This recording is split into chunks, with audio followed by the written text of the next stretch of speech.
Hi everyone, I am Umi Atia. I am a physics lecturer at Matriculation College in Malaysia and I teach foundation students.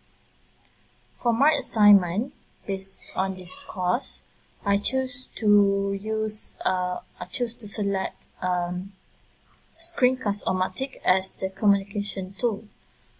So this is very interesting where how it works is we can record our voice based on what appears on the screen. Let's say you want to explain something on the screen, then we record what is going on. So the resources we use for implementing Screencast OMatic are, the first one is the earphone, and then the laptop, and the PowerPoint if you would like to choose PowerPoint as the medium to be appeared on our screen. So this is a process of learning using Screencast OMatic. That is, we record the video by the Screencast OMatic, and then we share the link of YouTube that we have put our video, and then students will watch our video about the content we would like to share, and before it is happening before the class.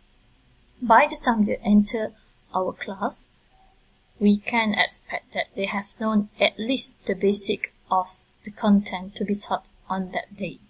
And after the class, students can replay the video to make sure they can reinforce the understanding.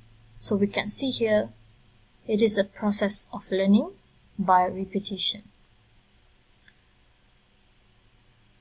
Some disadvantages of applying Screencast OMatic is probably the student might not going to the class because they thought that they have understood the lesson from the video.